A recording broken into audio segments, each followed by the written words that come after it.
Israel और Hezbollah के बीच जंग बढ़ती जा रही है। इजराइल सीज फायर के लिए राजी हो रहा है। ऐसी खबरें अमेरिका की तरफ से फैलाई जा रही हैं। दरअसल इजराइल को लेबनान के अंदर अपनी सेना उतारने के बाद बहुत बड़ा नुकसान उठाना पड़ा है। इजराइल की सेना लेबनान के अंदर घुस तो गई है, लेकिन उसके सैनिक बहुत ज्यादा घायल हुए हैं और मारे भी गए हैं। हिजबुल्लाह के लड़ाके एक लड़ाका कई इजरायली सैनिकों को हताहत कर रहा है और हिजबुल्लाह ने अपने रॉकेट और मिसाइल हमले भी बहुत तेज कर दिए हैं। जंग हो रही है तो इसका मतलब यह तो नहीं है कि सिर्फ इजराइल ही नुकसान पहुंचा रहा है। सामने वाला भी ताकतवर है और वो भी इजराइल को काफी कड़ी टक्कर देते हुए इजराइल के भी नाक पे दम किए हुए है। इसके चलते हुए इजराइल सीज फायर के लिए राजी हो रहा है। इजराइल के अंदर जो लोग हैं वो सीज फायर की मांग कर रहे हैं। अमेरिका की तरफ से एक प्रस्ताव लाया गया। पहले यह प्रस्ताव हिजबुल्लाह के जो नए नेता हैं नईम कासिम, शेख नईम कासिम के पास रखा गया। उन्होंने इस प्रस्ताव पर सहमति जताई। उसके बाद उन्होंने कहा कि अब पूरा मामला बेंजामिन नेतन्याहू के ऊपर है। हम इस प्रस्ताव पर सहमत हैं, हम सीज फायर के लिए राजी हैं। बेंजामिन नेतन्याहू अब आगे राजी होते हैं या नहीं होते हैं, यह देखने वाली बात होगी। लेकिन अमेरिका ने कल एक खबर दी कि बेंजामिन नेतन्याहू भी अब तैयार हो चुके हैं और बहुत जल्द दोनों पक्ष सीज फायर के लिए राजी हो जाएंगे। लेकिन दोस्तों, आज खबर आती है व्हाइट हाउस के जो स्पोक्स पर्सन है जॉन किर्बी, उन्होंने कहा था कि आज बेंजामिन नेतन्याहू एक मीटिंग करेंगे और अपने सभी साथियों से बात करने के बाद आखिरी फैसला लेंगे। जो विपक्षी नेता हैं या जो गठबंधन के साथी हैं बेंजामिन नेतन्याहू की सरकार के, उनसे आज मीटिंग करने वाला था ये नेतन्याहू, लेकिन इसने आज मीटिंग कैंसिल कर दी। मीटिंग होती और उस मीटिंग में सहमति हो जाती, सीज फायर हो जाता। शर्तें ये थी कि जो लिताली नदी है उससे हिजबुल्लाह अपनी सेना को वापस ले ले। हिजबुल्लाह इस शर्त पर राजी हो भी गया था। इजराइल की सेना जो लेबनान के गांवों में घुस चुकी है, इजराइल अपनी सेना को वहां से वापस लेगा। साथ ही साथ जो इंटरनेशनल फोर्स लेबनान के अंदर तैनात है वो इजराइल की सेना के साथ मुकाबला नहीं करेगी। वो हिजबुल्लाह को इस बात के लिए फोर्स करेगी कि वो इजराइल के ऊपर हमले ना करे। ये तीन शर्तें थीं और इन तीनों शर्तों पर दोनों पक्ष राजी हो रहे थे, लेकिन बेंजामिन नेतन्याहू ने आज की बैठक जो है वो कैंसिल कर दी। अमेरिका ने तो कल कंफर्म ही कर दिया था कि दोनों पक्ष राजी हो गए और जल्द ही सीज फायर का ऐलान कर दिया जाएगा।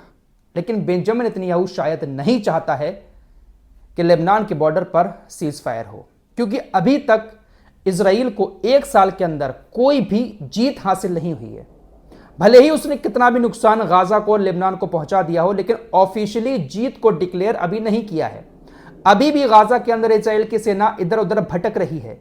अपने बंधकों को जब तक इजराइल नेतन्याहू नहीं छुड़ा पाएगा तब तक इजराइल जीत की घोषणा नहीं कर सकता।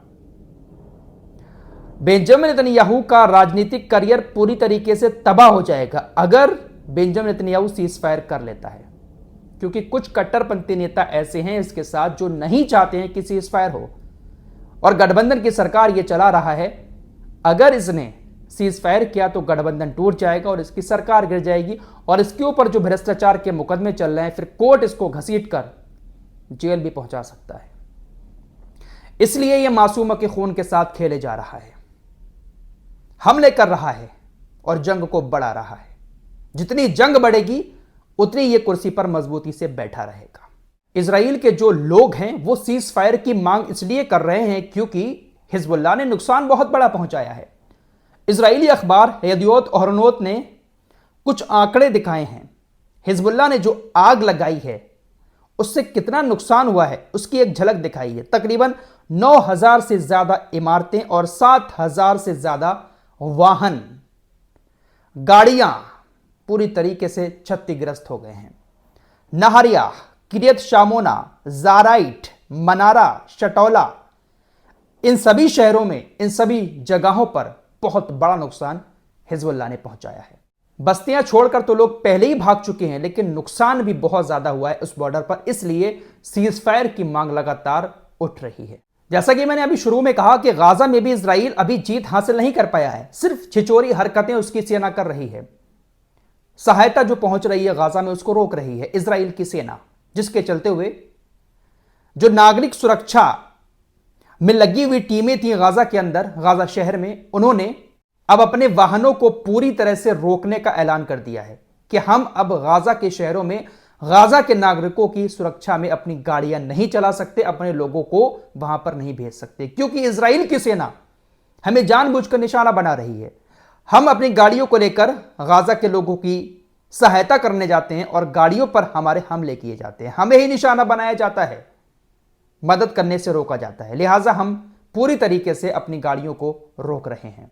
पिछले 1 महीने के अंदर इजराइल ने बहुत सारी सहायता एम्बुलेंस को निशाना बनाया। इजराइल गाजा में हमले करता है, हमलों में जो घायल लोग होते हैं उनकी सहायता के लिए कुछ सहायता कर्मी वहां पर पहुंचने की कोशिश करते हैं, लेकिन इजराइल की सेना उनको भी रोक लेती है, एम्बुलेंस को भी उनके पास नहीं पहुंचने देती है। तो यही छिचोरी हरकतें कर रही है इजराइल की सेना, लेकिन बंधकों को नहीं छुड़ा पा रही है, बस निहत्थे मासूम लोगों को निशाना बनाया जा रहा है। दोस्तों, लगातार मैं आपसे कहता हूं कि अमेरिका का राष्ट्रपति चाहे कोई भी बन जाए, लेकिन वो इजराइल के खिलाफ कभी नहीं जाएगा। डोनाल्ड ट्रंप का बयान आ चुका है, जो गिरफ्तारी वारंट जारी हुआ है बेंजामिन नेतन्याहू का, उस मामले पर करीम खान ने इंटरनेशनल क्रिमिनल कोर्ट के मानवाधिकार के जो वकील हैं करीम खान, उनको लेकर डोनाल्ड ट्रंप ने कहा है, इन्होंने ये जो फैसला सुनवाया है इंटरनेशनल क्रिमिनल कोर्ट के ऊपर दबाव डाल के अरेस्ट वारंट का, इसके चलते हुए हम करीम खान पर पूरी तरीके से प्रतिबंध लगाएंगे। तो डोनाल्ड ट्रंप भी बेंजामिन नेतन्याहू के लिए करीम खान के ऊपर प्रतिबंध लगाने जा रहा है। अमेरिका कभी भी इजराइल के खिलाफ नहीं जा सकता। वीडियो की शुरुआत में मैंने एक बात और कही कि जो कट्टरपंथी नेता हैं बेन गवीर जैसे, वो तुरंत इस्तीफा दे देंगे अगर सीज फायर होता है। आज अभी कुछ देर पहले ही इसने ये बयान दिया है कि 2 महीने पहले का मैं आपको अपना बयान याद दिलाता हूं, आपने 2 महीने पहले भी सीज फायर की पहल की थी, उस वक्त भी मैंने कहा था कि मैं इस्तीफा दे दूंगा। सीज फायर नहीं हुआ था, लेकिन अगर आप फिर से सीज फायर के मामले पर राजी होते हैं तो तुरंत मेरा इस्तीफा आपकी मेज पर होगा। और इस्तीफा अगर इसने दे दिया तो इसके जितने भी मेंबर हैं नेसेट के, वो सारे के सारे गठबंधन तोड़कर वापस आ जाएंगे और सरकार गिर जाएगी। तो सरकार चलानी है, भले ही वो खून की नदियां बहाकर चले। सरकार चलाने के लिए कोई कुछ भी कर सकता है, हर देश के अंदर यही सिलसिला है। कुर्सी बचानी है तो भले ही उसके लिए कुछ भी करना पड़े, ये कुर्सी है ही ऐसी चीज। आज सुबह इजराइल के गोलान हाइट्स में माउंट हरमन साइट पर हिजबुल्लाह की तरफ से एक ड्रोन लॉन्च किया गया, उसने हमला किया और उस हमले में इजराइल की एक महिला सैनिक और एक रिजर्विस्ट गंभीर रूप से घायल हो गए। इजरायली मीडिया के मुताबिक दोनों पीड़ितों की हालत गंभीर है और उनके परिवारों को इन्फॉर्म कर दिया गया है।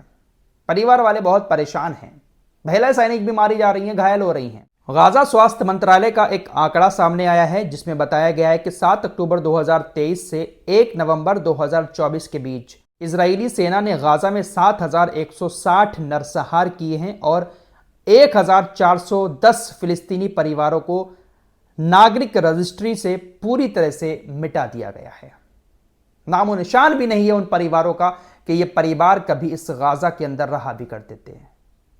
पूरा का पूरा कुनबा तबाह हो चुका है। इतिहास में ऐसी जंग शायद, ऐसी तबाही शायद पहले कभी नहीं हुई है। गाजा पट्टी के अंदर जमीनी रास्ते से तो सहायता इजरायली सेना नहीं पहुंचने दे रही है, तो कुछ पड़ोसी देश दिखावे के लिए हेलीकॉप्टर के जरिए कुछ सामान गाजा के लोगों के पास गिरा रहे हैं, एयर ड्रॉप कर रहे हैं। आपको मालूम ही है किस तरीके से ये लोग करते हैं। कल भी एयर ड्रॉप हुआ था और आज भी एयर ड्रॉप हुआ, लेकिन गाजा के लोगों के मुंह तक निवाला नहीं पहुंच पाया। ऊपर से खाना फेंका जा रहा है, लेकिन वो खाना भी इजरायली सैनिकों के हाथ लग रहा है। गाजा के ऊपर कुछ हेलीकॉप्टर पहुंचते हैं और ऊपर से खाना पहुंचाते हैं, लेकिन वो खाना जो है वो नेट जारिम गरियारे में जाकर गिरता है और वहां पर इजराइल की सेना तैनात रहती है। जो भी खाना वहां पर गिरा उसको इजरायली सेना ने हड़प लिया और उसका इस्तेमाल फिर इजराइल के सैनिकों ने किया। गाजा पट्टी के लोग भूखे के भूखे ही रह गए। उधर रूस और यूक्रेन के बीच भी मामला गरमाया हुआ है। नाटो पूरा साथ यूक्रेन का दे रहा है, हथियार भी दे रहा है और हर तरीके से मदद कर रहा है।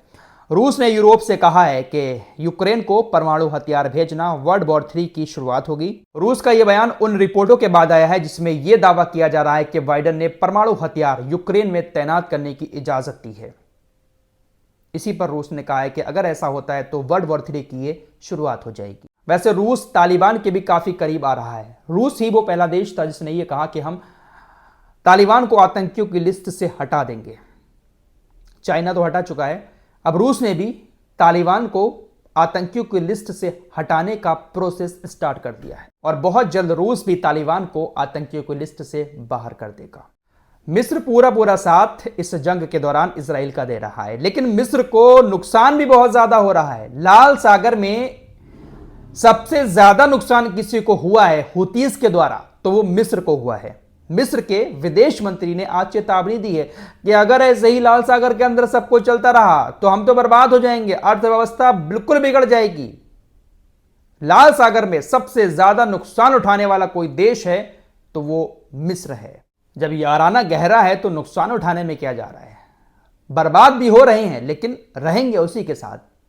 उधर तुर्की जैसे देश हैं वो अपना पूरा काम निकाल रहे हैं इजराइल के साथ याराना करके। तो सभी देश अपनी अपनी पे लगे हुए हैं और गाजा के लोग भूखे प्यास से तड़प रहे हैं। इस रिपोर्ट में इतना ही। कुछ और खबरों के साथ फिर हाजिर होऊंगा, तब तक के लिए अपना ख्याल रखिएगा। अल्लाह हाफिज।